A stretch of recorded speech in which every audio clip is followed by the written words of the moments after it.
Bible ధ్యానంలో ఇప్పుడు ఆదికాండము 31వ అధ్యాయము చదువుకుందాము. లాబాను కుమారులు మన తండ్రికి కలిగినది యావత్తును యాకోబు తీసుకొని మన తండ్రికి కలిగిన దాని వలన ఈ యావదాస్తి సంపాదించనని చెప్పుకొనిన మాటలు యాకోబు వినెను. మరియు అతడు లాబాను ముఖము చూచినప్పుడు అది నిన్న మొన్న ఉండినట్లు అతని ఎడల ఉండలేదు. అప్పుడు యెహోవా, నీ పితరుల దేశమునకు నీ బంధువుల యొద్దకు తిరిగి వెళ్ళుము, నేను నీకు తోడై ఉండేదనని యాకోబుతో చెప్పగా, యాకోబు పొలములో తన మంద యొద్దకు రాహేలును లేయాను పిలువనంపి వారితో ఇట్లనెను, మీ తండ్రి కటాక్షము నిన్న మొన్న నా మీద ఉండినట్లు ఇప్పుడు నా మీద నుండలేదని నాకు కనబడుచున్నది. అయితే నా తండ్రి యొక్క దేవుడు నాకు తోడై ఉన్నాడు. మీ తండ్రికి నా యావత్ శక్తితో కొలువు చేసితినని మీకు తెలిసేయున్నది. మీ తండ్రి నన్ను మోసపుచ్చి 10 మార్లు నా జీతము మార్చెను. అయినను దేవుడు అతని నాకు హాని చేయనీయలేదు. అతడు పొడలు గలవి నీ జీతమగునని చెప్పిన ఎడల అప్పుడు మందలన్నీయు పొడలు గల పిల్లల నేనెను. చారలు గలవి నీ జీతమగునని చెప్పిన ఎడల అప్పుడు మందలన్నీయు చారలు గల పిల్లల నేనెను. అట్లు దేవుడు మీ తండ్రి పశువులను తీసి నాకు ఇచ్చెను. మందలు చూలుకట్టు కాలమున నేను స్వప్నమందు కన్నులెత్తి చూడగా గొర్రెలను దాటు పొట్టేళ్ళు చారలైనను పొడలైనను మచ్చలైనను గలవై ఉండెను. మరియు ఆ స్వప్నమందు దేవుని దూత యాకోబు అని నన్ను పిలువగా, చిత్తము ప్రభువా అని చెప్పితిని. అప్పుడు ఆయన, నీ కన్నులెత్తి చూడుము, గొర్రెలను దాటుచున్న పొట్టేళ్ళన్నీయు చారలైనను పొడలైనను మచ్చలైనను గలవి. ఏలయనగా లాబాను నీకు చేయుచున్నది యావత్తును చూచితిని. నీవెక్కడ స్తంభము మీద నూనె పోసితివో, ఎక్కడ నాకు మ్రొక్కుబడి చేసితివో ఆ బేతేలు దేవుడను నేనే. ఇప్పుడు నీవు లేచి ఈ దేశములో నుండి బయలుదేరి నీవు పుట్టిన దేశమునకు తిరిగి వెళ్ళుమని నాతో చెప్పెననెను. అందుకు రాహేలును లేయాయు, ఇంకా మా తండ్రి ఇంట మాకు పాలు పంపులు ఎక్కడివి?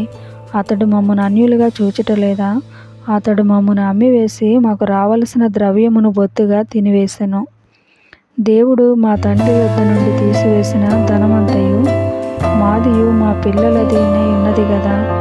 కాబట్టి దేవుడు నీతో చెప్పినట్లల్లా చేయుమని అతనికి ఉత్తరమియ్యగా, యాకోబు లేచి తన కుమారులను తన భార్యలను ఒంటెల మీద నెక్కించి కనాను దేశమునకు తన తండ్రి అయిన ఇస్సాకు వద్దకు వెళ్ళుటకు తన పశువులన్నిటినీ తాను సంపాదించిన సంపద యావత్తును పద్దనరాములో తాను సంపాదించిన ఆస్తి యావత్తును తీసుకొని పోయెను. లాబాను తన గొర్రెల బొచ్చు కత్తిరించుటకు వెళ్ళి ఉండగా రాహేలు తన తండ్రి ఇంటనున్న గృహదేవతలను దొంగిలెను. యాకోబు తాను పారిపోవచ్చున్నానని సిరియావాడైన లాబానుకు తెలియచేయక పోవుట వలన అతని మోసపుచ్చిన వాడాయెను. అతడు తనకు కలిగినదంతయు తీసుకొని పారిపోయాను. అతడు లేచి నది దాటి గిలాదను కొండ తట్టు అభిముఖుడై వెళ్ళెను. యాకోబు పారిపోయినని 3వ దినమున లాబానుకు తెలుపబడెను. అతడు తన బంధువులను వెంటబెట్టుకొని 7 దినముల ప్రయాణమంత దూరము అతన్ని తరుముకొని పోయి గిలాదు కొండ మీద అతన్ని కలుసుకొనెను.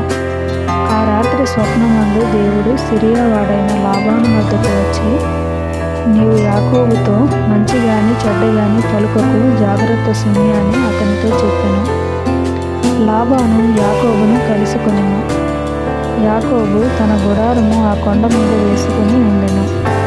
లాబానును తన బంధువులతో గిలాదు కొండ మీద గుడారము వేసుకునెను. అప్పుడు లాబాను యాకోబుతో, నీవేమి చేసితివి? నన్ను మోసపుచ్చి కత్తితో చెరపట్టబడిన వారిని వలె నా కుమార్తెను కొనుపోవనేలా? నీవు నాకు చెప్పక రహస్యంగా పారిపోయి నన్ను మోసపుచ్చుటివేలా?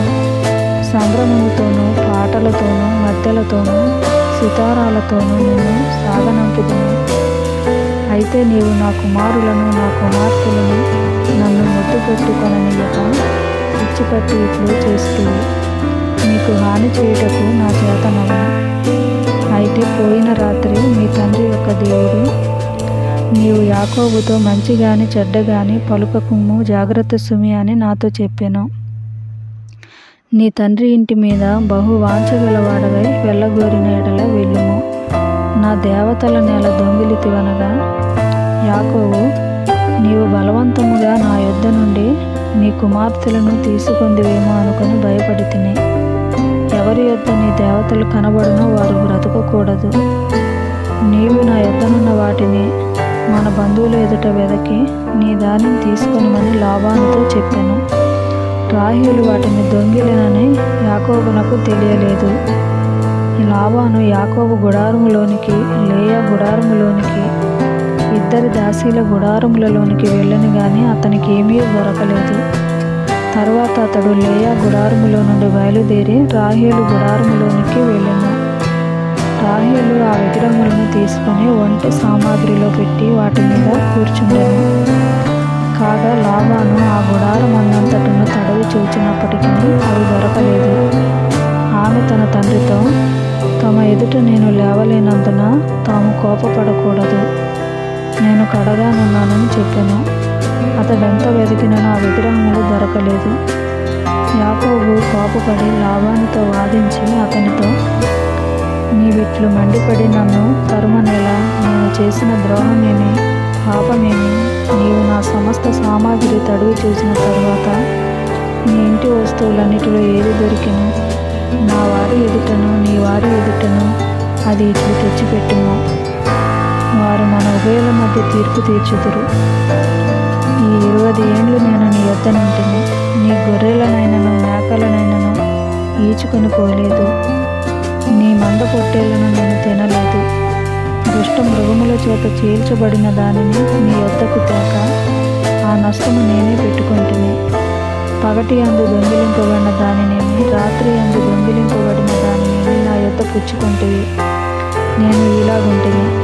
పగటి ఎండకును రాత్రి మంచుకును నేను క్షీణించిపోతుని. నిద్ర నా కన్నులకు దూరమాయను. ఇది వరకు నీ ఇంటిలో 20 ఏండ్లు ఉంటిని. నీ ఇద్దరు కుమార్తెల నిమిత్తము 14 ఏండ్లును, నీ మంద నిమిత్తము 6 ఏండ్లును నీకు కొలువు చేసి తిని. అయినను నీవు నా జీతము 10 మారులు మార్చితివి.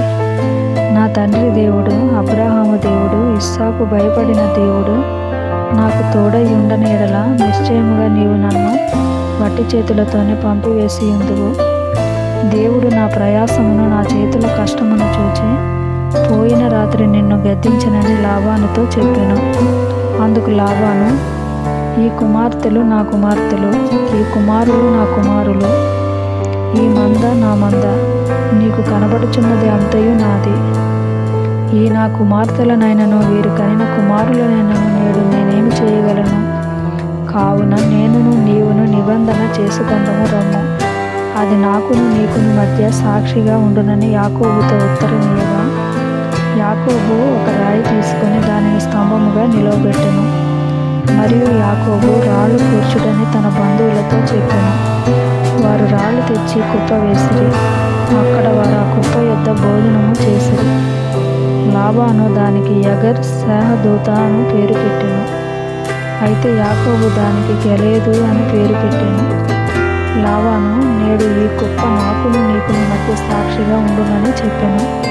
కాబట్టి దానికి గెలేదను పేరు పెట్టెను. మరియు మనము ఒకరికొకరము దూరముగా నుండగా యెహోవా నాకును నీకును మధ్య జరుగునది కనిపెట్టునని చెప్పాను గనుక దానికి మిస్పా అను పేరు పెట్టబడెను. అంతటా లాబాను, నీవు నా కుమార్తెలను బాధపెట్టినను, నా కుమార్తెలను గాక ఇతర స్త్రీలను పెండ్లి చేసుకున్నాను. చూడుము, మన యొద్ద ఎవరూ లేరు కదా, నాకును నీకును దేవుడే సాక్షి అని చెప్పాను. మరియు లాబాను, నాకును నీకును మధ్య నేను నిలిపిన ఈ స్తంభమును చూడుము, ఈ కుప్ప చూడుము. హాని చేయవలనని నేను ఈ కుప్ప దాటి నీ యొద్దకు రాకను, నీవు ఈ కుప్పను ఈ స్తంభమును దాటి నా యొద్దకు రాకను ఉండుటకు ఈ కుప్ప సాక్షి, ఈ స్తంభమును సాక్షి. అబ్రాహాము దేవుడు, నాహోరు దేవుడు, వారి తండ్రి దేవుడు మన మధ్య న్యాయము తీర్చునని చెప్పాను.